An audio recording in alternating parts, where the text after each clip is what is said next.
Good afternoon, everybody, and welcome to the City and Guilds College webinar. I am Bea Esdale, the City and Guilds Technical Advisor for Land, and co-hosting with me will be Sarah Podell, the Programme Development Manager from the National Land-Based College. We're going to talk to you about a few things that we've identified as a priority, and then we'll be taking question and answers towards the end. Just to let you know that if we don't get to your question during the session, we will try to retrospectively answer it, and we will be recording the webinar for anyone who's missed it and producing an FAQ afterwards.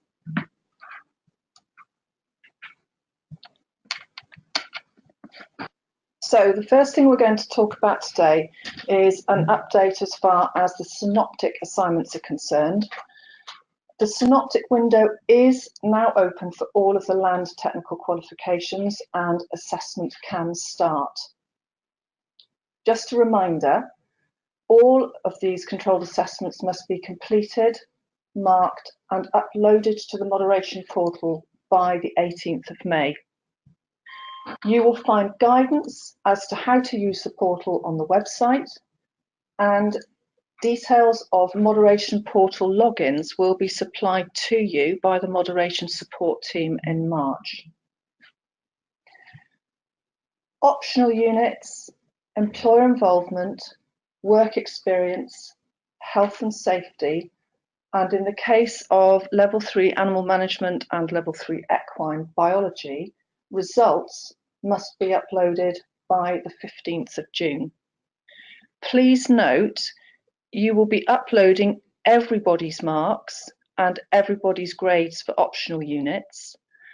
You will only be uploading work from your sample, and that sample size will be outlined to you within the moderation, the marking and moderation guide. The link is actually on this short PowerPoint, and you'll be able to use it once it has been released to you. All of the moderators have now been allocated their centres, and if they've not been in touch with you already, they will be getting in contact with you shortly to arrange their visits to you to enable them to observe the practical work that you are undertaking as part of the controlled assessments. If you have any queries with regards to not having heard from a moderator, for example, then please contact the moderation support team with this and they will assist you further.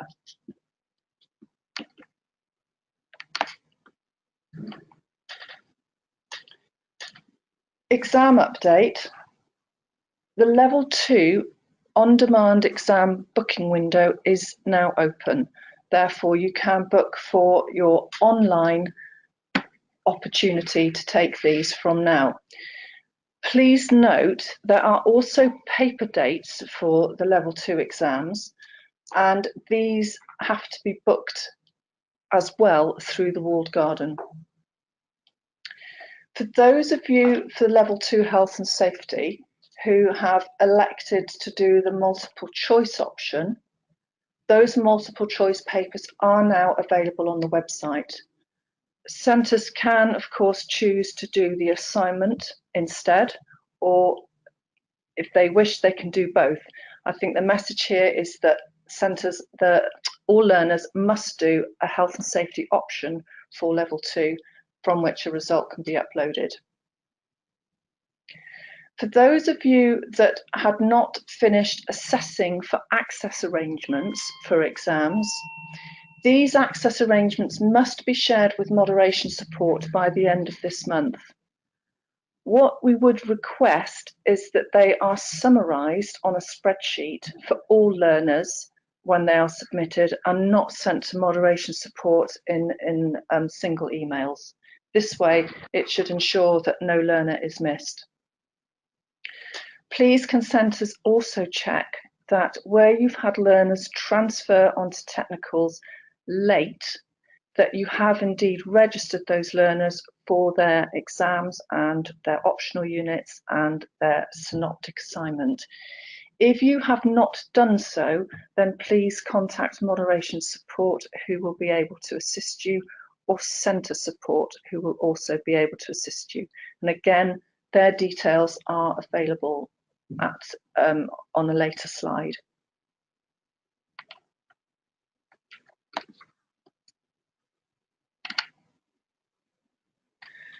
The next thing I'd like to draw your attention to are the moderation marking events, which have been set up to support you, to help and guide you through gathering evidence for the synoptic assignment and writing supportive narrative to enable you to give the correct marks for the learners. These are going to be run by the principal moderators for the subject areas concerned. They will give an overview of the synoptic assignment. They will give an explanation of the requirements for evidence submission. They will go through the process of marking synoptic assignments using the documentation. And they will also be sharing best practice for you in order for you to carry out your standardisation. Again, on the slide, you will see there is a link. This will take you to the place on the website where you can book yourself onto the webinar concerned. Animal management is actually set for tomorrow. There are 2 time slots available. These webinars, whilst they will be live tomorrow, will be recorded and will go onto the website. In addition to animal management, there are subject-specific events for equine and agriculture. Whilst the other subject areas do not have subject-specific webinars, it's worth pointing out that the whole process of these webinars is to confirm the marking procedure for the controlled assessment, and therefore attending or signing into or watching a recording of a webinar afterwards will give excellent guidance as to the process required and will assist standardisation even though it is not subject specific. Alongside the land specific webinars, you will find other subject specific areas there too.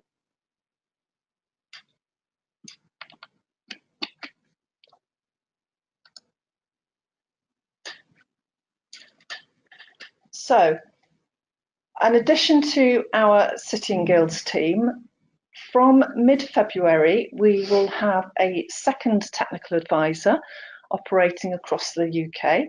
His name is John Ray, and he will be assisting myself in offering you support for technicals, apprenticeship standards and T-levels.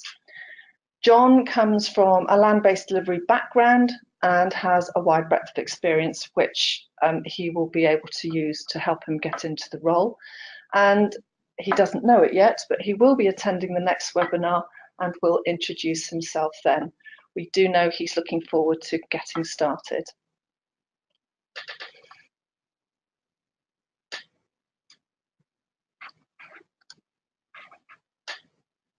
So, contact points and support. This is really to clarify to you the points to come to when you want specific questions asked, and hopefully will make this easier going forward.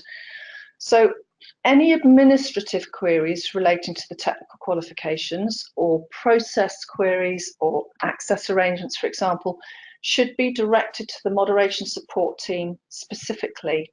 Their phone number is there, as is their email address. When it comes to queries with respect to content and delivery, these queries will come direct to myself, B, and also to John.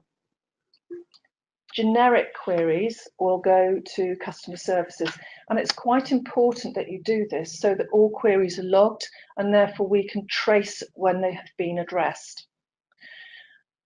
Non-technical qualifications, for example, certificates of competence, certificates of technical competence, apprenticeships, work-based diplomas, etc.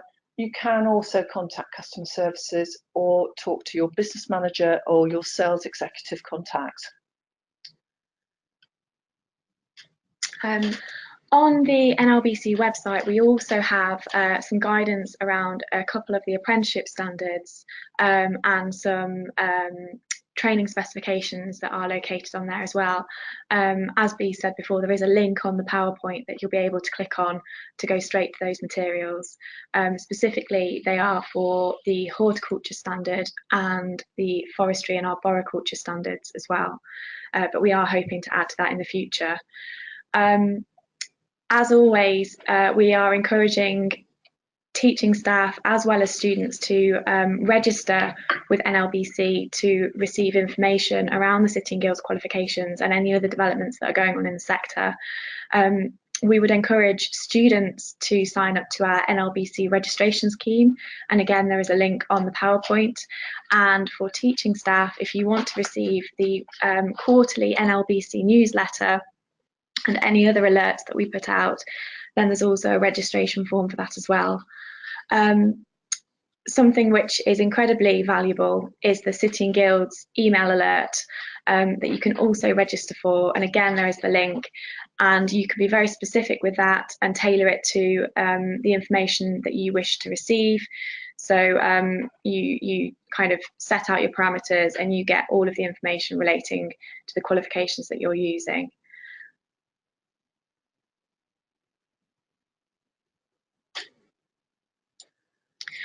We are looking to hold the next webinar in March.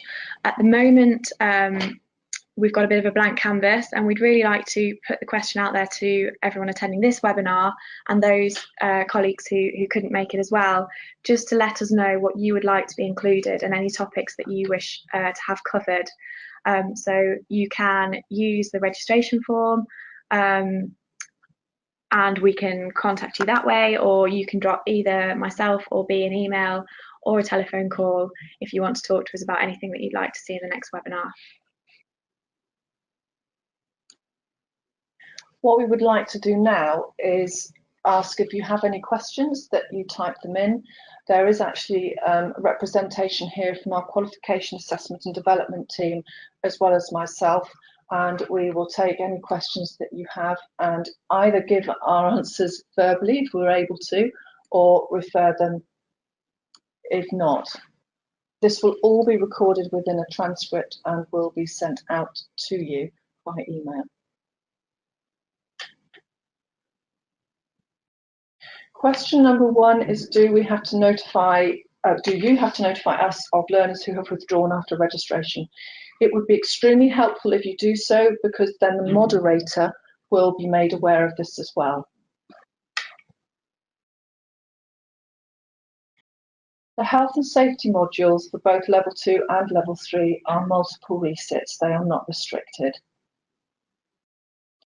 Next question, and apologies for those of you who have written, a couple of you have written questions that we're actually taking back to get formal responses to. The process for identifying moderation samples to be uploaded for optional modules is as follows. Basically, you will upload the minimum sample size for one optional unit per qualification. The minimal sample size is 12, and that is outlined within the Marking and Moderation Handbook. You need to upload the best distinction, the worst pass, and 10 in between. Obviously, if your cohort size is less than 12, then all of the learners' work for that particular optional module will be uploaded.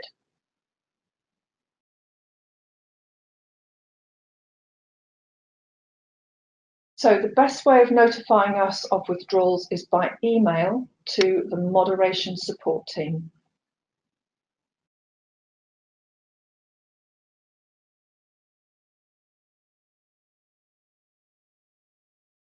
So the next question is, please can we confirm the optional, how many times an optional unit can be resat? It is multiple.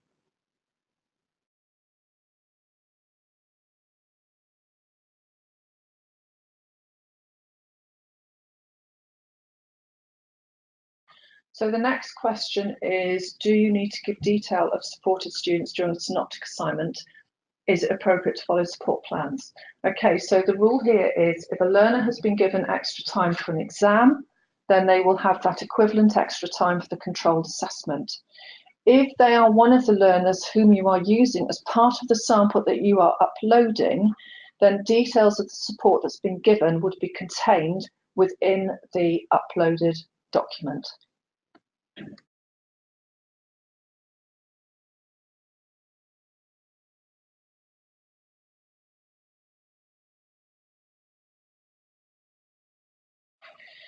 The question is, when the synoptic assignment window is open, which it is, does this have to run for consecutive weeks, or can this be split over the Easter break due to the dates it falls on exams this year?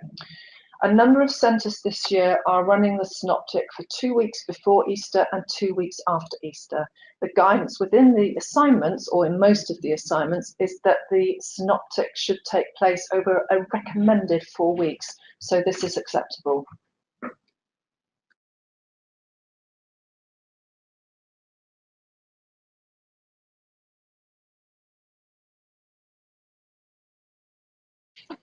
The question is, can we clarify for optional and mandatory unit assessments outside of the synoptic and year-end test as to whether a second attempt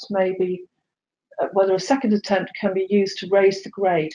The answer to that is no. A positive grade, once achieved, stands. However, if a learner refers, they obviously do have more than a second attempt if they refer twice, but that cannot be capped at pass. The learner will get the grade that they achieve. The question is, how soon will centres receive mark/stroke results for the March paper-based exams? The answer is the end of April. The question is, if an optional unit has been done multiple times, does the centre just need to submit the final version for moderation? No, all work needs to be submitted if you choose to use that learner for upload of that optional unit.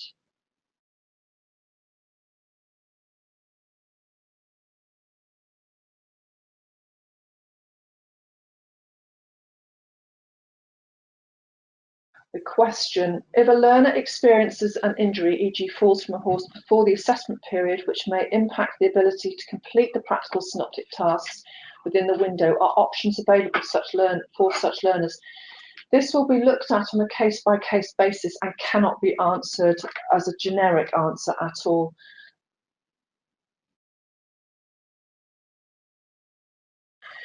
The question is, for the level 3 agriculture, the diploma 540, unit 308, the business management, is a standalone module. The upload date for that module is the 15th of June. The question is there a preferred platform for learners to complete their synoptic assignment work and to supervise conditions of using IT? And whether the internet should be switched on or switched off. What you need to do is refer to the specific synoptic assignment for the level and subject, because each area is slightly different, and take guidance from that. If you are still not clear, then email into the moderation support team with the detail of which synoptic assignment you're talking about, and that will be addressed. Next question is whether there is a date for the release of the results for the online exam. The first date at which results will be released is the 23rd of April for online attempts.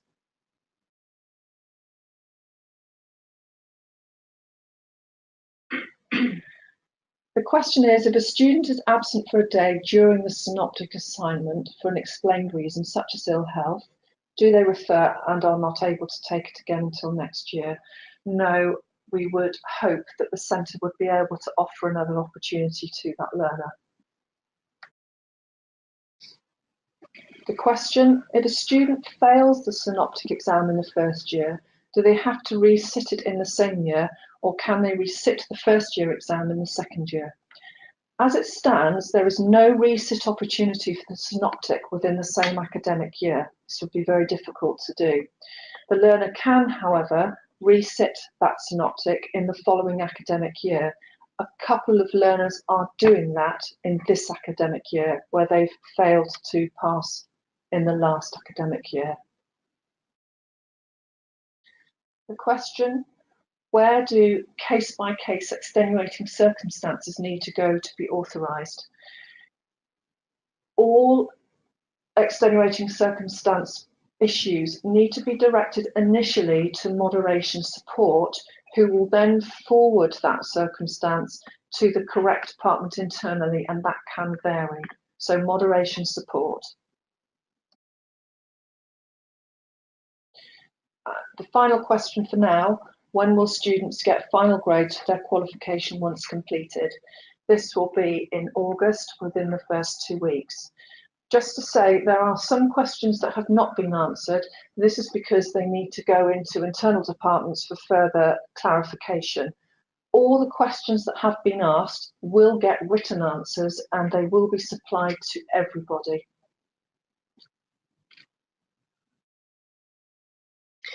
We're just going to give it a couple more minutes in case there are any more questions that do come in. So if you do have anything you would like to ask, please do so now. So the question, for students on a 2-year programme, such as forestry and arboriculture, will they receive any results at the end of year 1?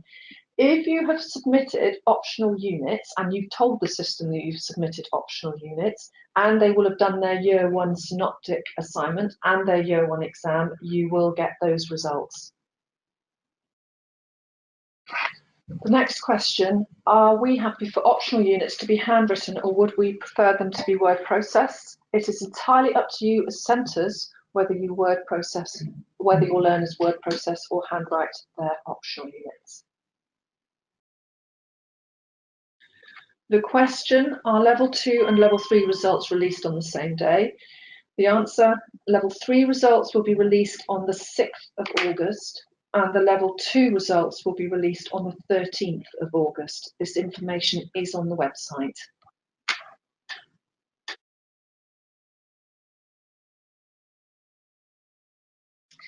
So we haven't had any more questions come in. Just to reiterate that we will answer any other questions that haven't received an answer verbally.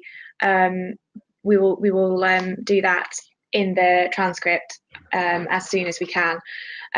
We would just like to thank everybody for joining the webinar today. We hope that you found it interesting, and once again, just to mention, please do let us know if you would like to have any particular topics covered regarding the technicals in the March webinar, and you can get in touch with either myself or B for that. So once again, thank you very much.